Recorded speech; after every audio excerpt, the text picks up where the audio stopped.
I think it's actually like 7 seconds is the defined amount of sample that you can use before you're towing the copyright lines, disregarding fair use. I don't know if any. I might actually cut all of that out, and that might have been a totally nonsensical thing to hear. In case I do cut all of that out, I've been starting and finishing a lot of these videos by just fading in and out from whatever's playing on the radio. I guess I've commented on it more than once. So, you know, whatever.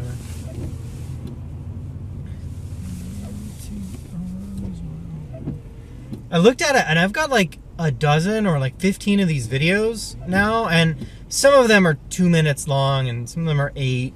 One is 34 because it was ridiculous. We'll see what happens there. But I think I'm gonna shoot for like 15 or 20 minutes. And then hopefully edit stuff out. I wonder if I shouldn't even just cut out huge chunks of it. I guess since I'm not rambling on for hours on end, if I was going on for hours and hours, then it would make sense to cut everything out that isn't that important, you know. If I recorded like an hour of me talking and there's really only 20 minutes of worthwhile clip there, then just cutting and pasting and putting together stuff, that would make the most sense. But since I'm only doing this for 20-30 minutes at a time, I think these just stick as standalone videos.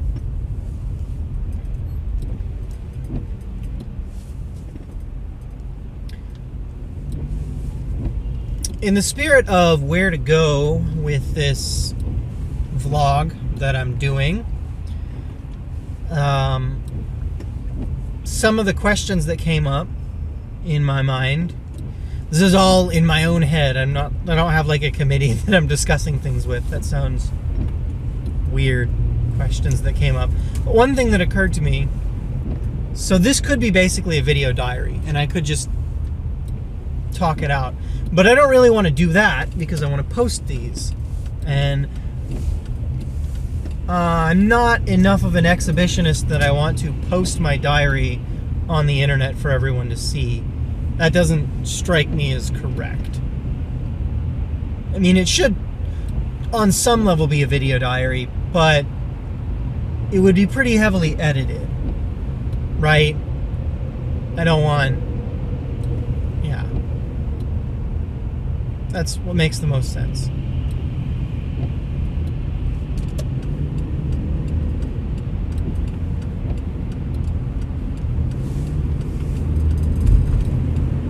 There's my entrance. It's busy tonight. Ooh, very busy. Look at all them cars.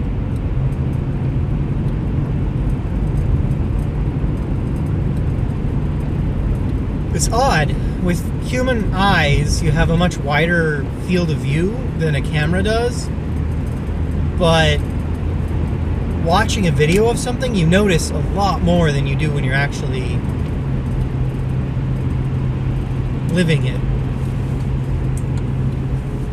Kind of weird.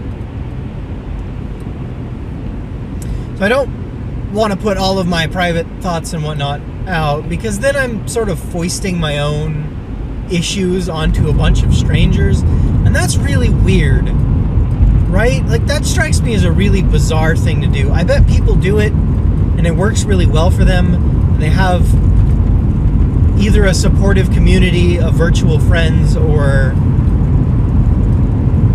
an adversarial community, and that bolsters them in some way. And I'm sure there are people who get a lot out of doing that sort of exhibitionist thing, but I am probably not one of them. Probably. I haven't tried it. I don't know for sure. I'm going to have to look up the text on this.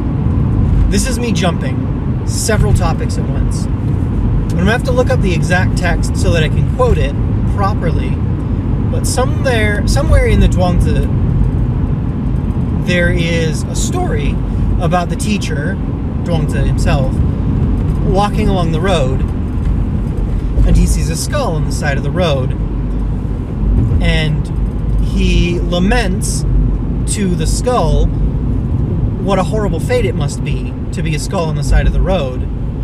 And the skull rebukes him and says, "You don't know. You're not me. You haven't lived my life." Sort of. This is loosely translated, lightly paraphrased. Not actually the exact text, which is why I'm going to have to look it up so that I can quote it properly. But the gist of it is that the skull knows whether or not it is miserable to be a skull. The teacher does not know, because the teacher is not the skull and has not lived the skull's life or really heard about it.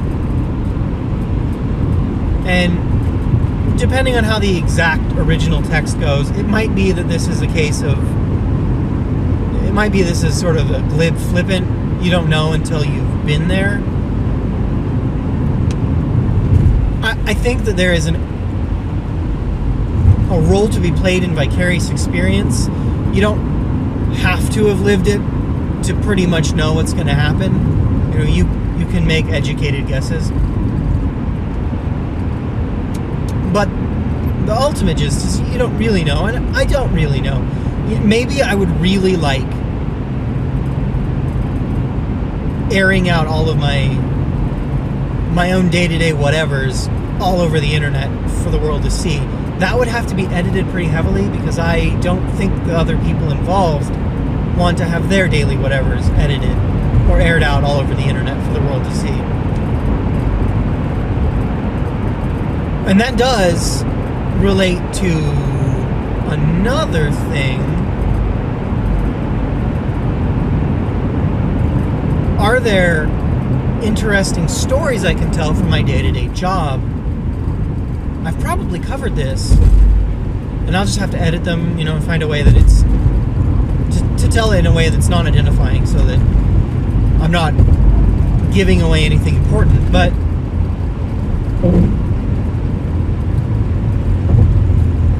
tell stories about things that I've done, problems I've solved, because there's interesting things to be told.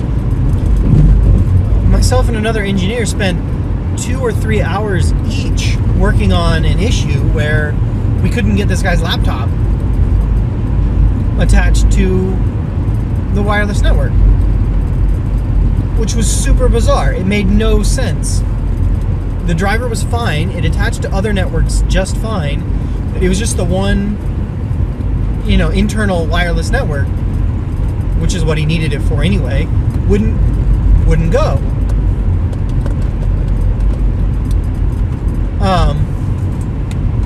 So we looked into all the settings, and it's a radius network. It's a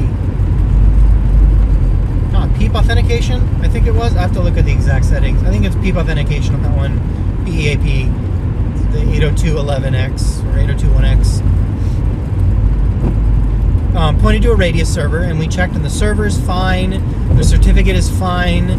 The policy that hands out the certificate is fine. Everything was where it's supposed to be. Other devices connected just fine, but his laptop couldn't. After several hours of digging, turns out there was an update to Windows that tightens the limits on what certificates are and are not acceptable for that sort of authentication. So we had to reconfigure the radius server, and it was crazy. So wild stuff happened, and I didn't. It occurs to me I'm telling someone else's story. I do this a lot, and that's a problem. But solving larger issues could lead to, me sharing knowledge. And now from having heard this story, that Windows has somewhat tighter certificate constraints than, say, iPhone will, or iOS. So you now know you need to set up your Radius servers to a slightly tighter certification standard because of an update that may or may not have really been well publicized. Neither of us knew about it.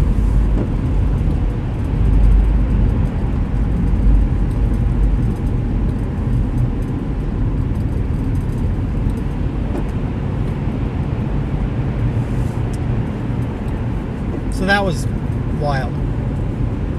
Apparently nobody really uses that network, which is why it hadn't ever turned up as an issue.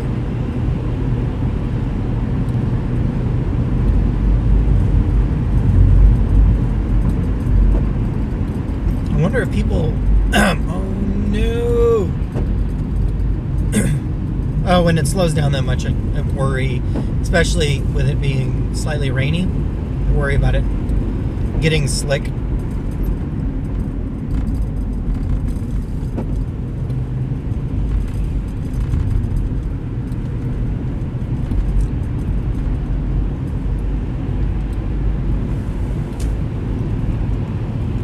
So maybe, yeah, I'll look at stories that I could be telling and see if I've done anything interesting to solve a problem, and maybe tell tales about that.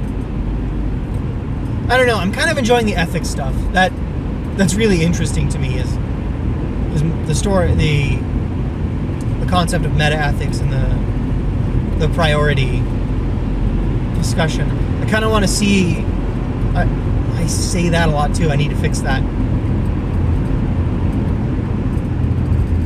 I should sit down and map out and really work out this idea of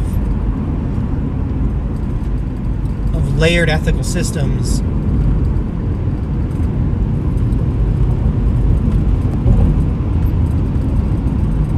and I suppose most importantly see if that is a useful tool, because I'm sure it can be done, but maybe it's not actually a useful abstraction. That's a key and important thing. And if I can keep my fire and verve going, that's what I'll talk about in the part 2, as it were, the kind of greenbelt segment tonight. If I can keep my head going on that, I'll talk about abstractions, useful abstractions and not useful abstractions. I suppose I should look up some of the math on these to be able to discuss it properly. The short preview is that I studied electrical engineering in college, and electrical engineering is built on a field that is almost entirely abstracted. Electromagnetic field equations are abstractions of what are probably real things. Magnets do stuff to each other, and more importantly, electrons do stuff to each other. And the way they do stuff can be modeled using this idea of an electrical field and a magnetic field running perpendicular to one another.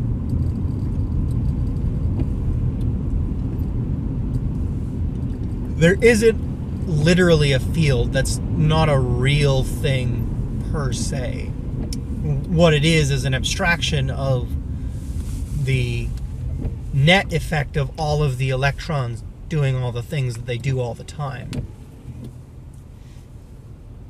But it's a useful abstraction, because if you run the numbers you've got against the field equations, you get answers, and those answers map to real-world scenarios. And they meet predictions. You can make predictions with these, and they hold under experimentation. So it's a useful abstraction. I think voltage is an abstraction too. Maybe I'm just going to finish this video talking about these. I think voltage is an abstraction as well. And what's an abstraction? It's like a current. Voltage and current are both abstractions in the sense that I think one's like an integral of some properties and the other one might be a derivative of some properties, but they're not like real things per se. Voltage isn't really a property the way mass is a property. Voltage is a property in the way weight is a property, if that makes sense. Voltage is not a thing that like a node has.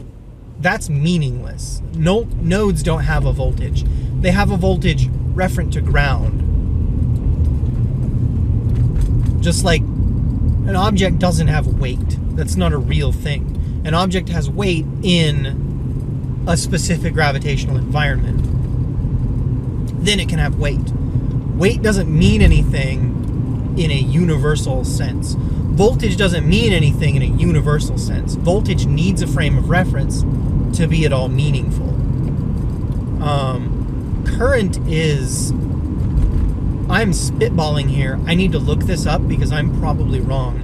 But I think current has to do with like average force of electron flow or something like that. It's not a count of electrons. It's not like 7 electrons go through and you have so many femtoamps of charge. It has to do with current density. It has to do with like electron density and voltage and a couple other things. It's not a physical count of electrons. I'm fairly sure. I'm pretty sure it's a mathematical abstraction of such a thing.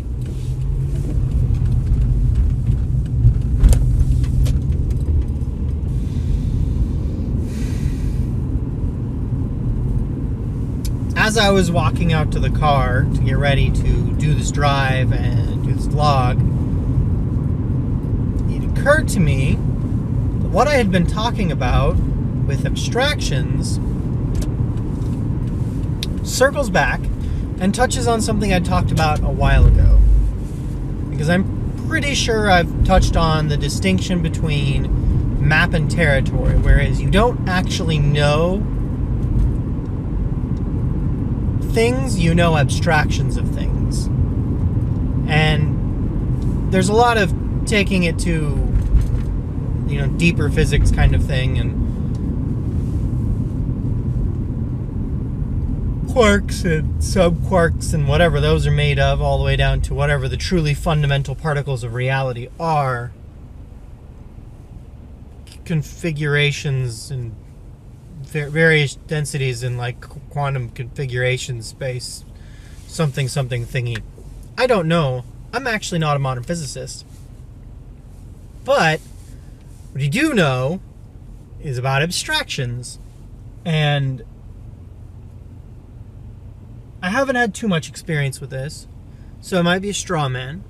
But it seems to me that the broad cultural reaction to abstractions is that they're not real and therefore don't count. The natural consequence of map versus territory as a theory of knowledge and knowledge applied to reality is that everything you know is an abstraction on some level. You're some degree of abstracted from what reality actually is. Corollary there is that it doesn't really matter if you add another layer of abstraction as long as the math checks out. I don't even know what we were talking about abstracting. I don't remember. It was like a whole 40 minutes ago or something, or maybe even an hour. I don't pay attention to what I was talking about an hour ago.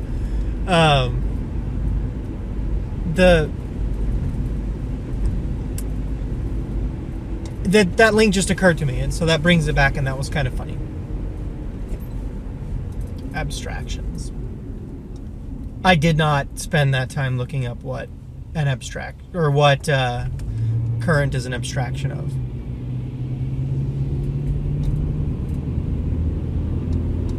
Voltage is a measurement of the electrical field differential between 2 points.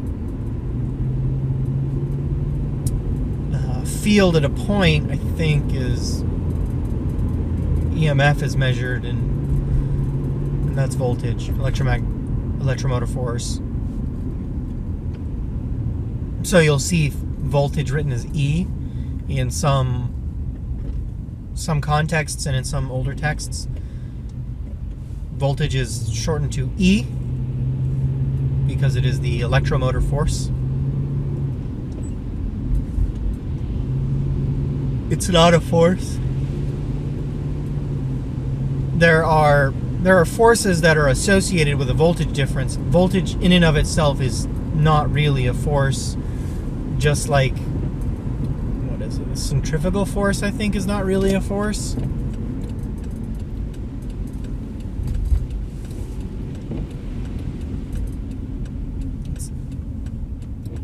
It's more the interaction between the normal force of the constraining surface and the constantly changing acceleration of the object being measured. Centrifugal force is not a force. It's not like there's a thing. That's the force you feel when you're like on a spinning ride and you're being pushed to the outside. The force that pushes you is the centrifugal force. It's not a force. There isn't anything pushing you. It's a product of mostly the constantly changing acceleration that you are experiencing.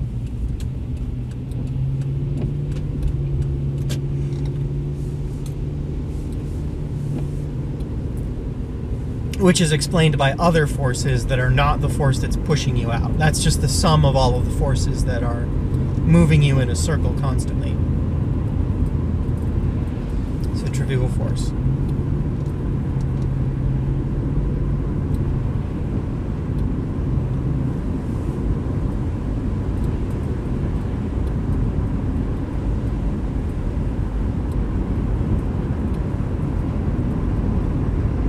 Electromotor force, likewise, not actually a force per se. It's not like there is a thing pushing electrons.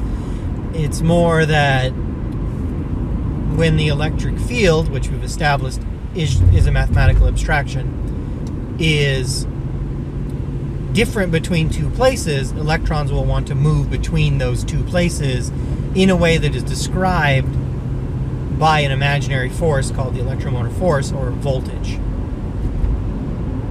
Weird, huh? Fucking magnets. How do they work?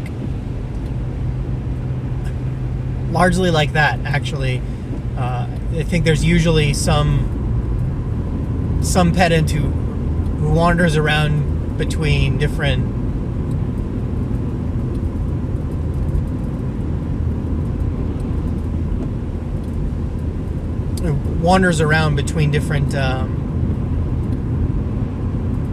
conferences and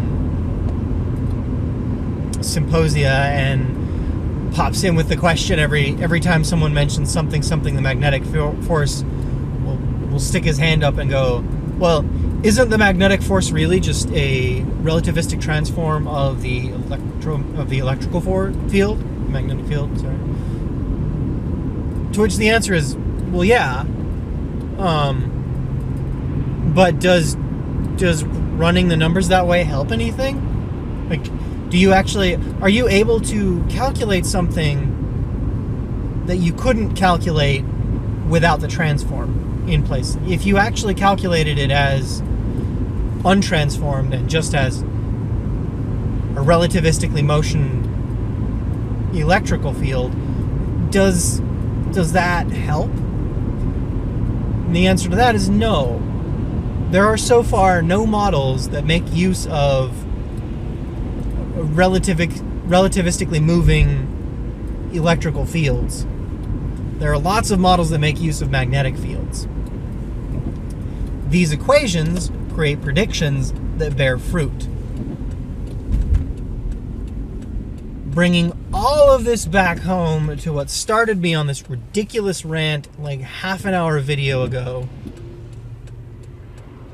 maybe more. The idea that we might be able to model ethical systems, for example, libertarianism or humanism or objectivism or feminism, environmentalism, so on and so forth. These ethical systems, which we can imagine sort of as configuration spaces, right? Or areas of configuration space of beliefs and priorities. Can we model them in terms of tiers? That is to say, how many layers of ethical system are they removed from core questions of what is the most important thing?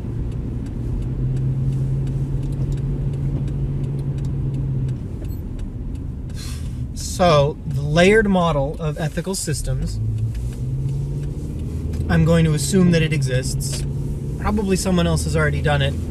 If not, we've proposed it and the model therefore exists. Whether or not it can be fleshed out remains to be seen.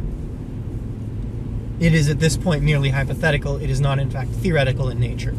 It does not describe anything or satisfy any equations or laws or observations. So the question is, does that model help, a la the electric field, the magnetic field, or does that model hurt, a la modeling magnetic effects as relativistic electrical effects, or at least be a wash and or neutral or useless? That's the question to answer. So maybe we'll start developing that, and that will be the purpose of this series. Have a great night.